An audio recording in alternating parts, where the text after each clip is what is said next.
Mesdames, Messieurs, bonsoir. Bonsoir David. Bonsoir Vadim, bonsoir à tous. Nous nous retrouvons ce soir pour cette édition très spéciale sur les 130 ans de la mort de Karl Marx. Nous allons y consacrer une large partie de cette édition. En effet, nous vous parlerons de ce qu'a été cet historien allemand, journaliste, philosophe, mais surtout économiste. Karl Heinrich Marx, né le 5 mai 1818 et décédé le 14 mars 1883, est l'un des plus grands économistes du XIXe siècle. Mais c'est aussi un grand théoricien, socialiste et communiste allemand. Il est notamment connu pour sa description du fonctionnement du capitalisme et son grand intérêt pour les organisations ouvrières européennes. Les courants de pensée qui sont inspirés des travaux de Marx sont désignés sous le nom de marxisme. Cependant, il ne reconnaît pas ce courant, il ne souhaite d'ailleurs pas être rattaché à cet adjectif. Tout à fait, Vadim. La théorie de la valeur est rattachée à ce terme. Pour nous en parler, nous sommes en direct avec Charles Attend. Charles, nous vous écoutons.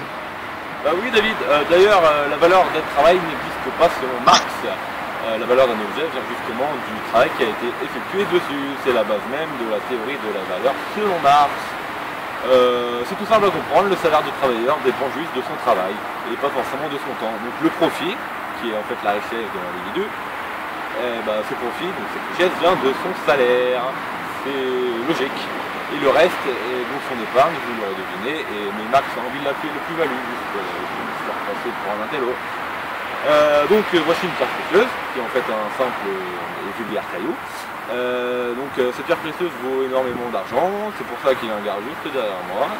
Sinon je pourrais me faire tuer carrément, je vais remonter, enfin bref, voilà, magique, magnifique. Donc elle a été taillée par deux ouvriers texans vivant aux États-Unis et donc en Afrique du Sud, c'est-à-dire en Europe de l'Est. En gros, ils vivent en Indonésie. Et sinon, il y a ce bouchon, on le trouve partout. Pourquoi? Parce qu'il a été fait vite fait. Il vaut peu cher. Pourquoi? Parce qu'il a été fait vite fait. Donc voilà, vous pouvez le trouver partout, dans tout supermarché ou autre grande surface.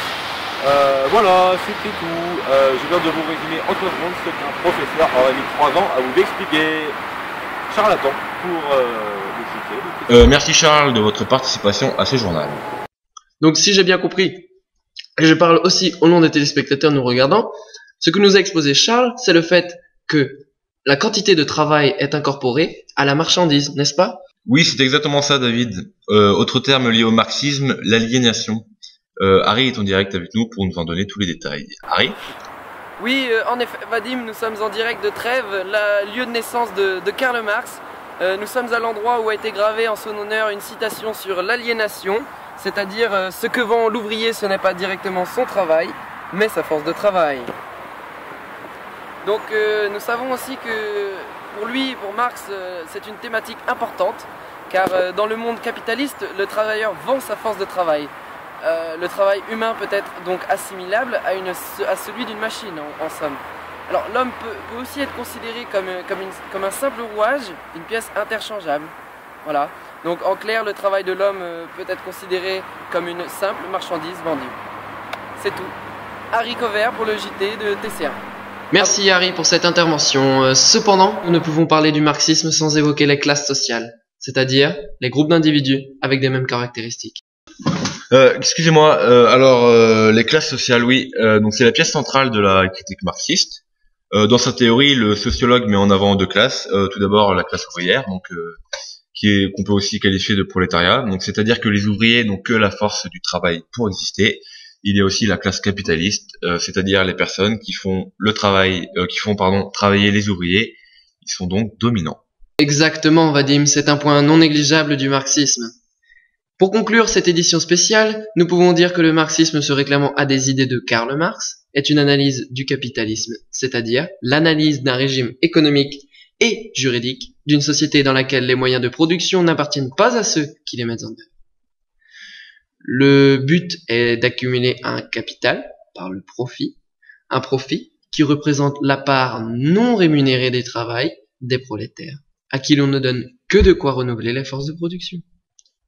Exactement, et je pourrais même rajouter que selon Marx, le capitalisme conduit à certaines contradictions comme la concentration des richesses sur une classe de la société, ou encore à une augmentation de la production sans pour autant augmenter la consommation. Alors il en résulte des crises cycliques de surproduction. C'est pourquoi il estime que la prise de pouvoir par le prolétariat est indispensable pour qu'une société nouvelle apparaisse, avec le communisme, qui est donc sans classe et sans état, ce qui met fin à l'exploitation de l'homme par l'homme et le rendra maître de son histoire. Merci de nous avoir suivis pour cette édition spéciale sur l'un des plus grands économistes de ces derniers siècles. Merci David. Merci Vadim, merci à tous, et à demain pour le 13h avec Charles Serre. Bonsoir. Bonsoir.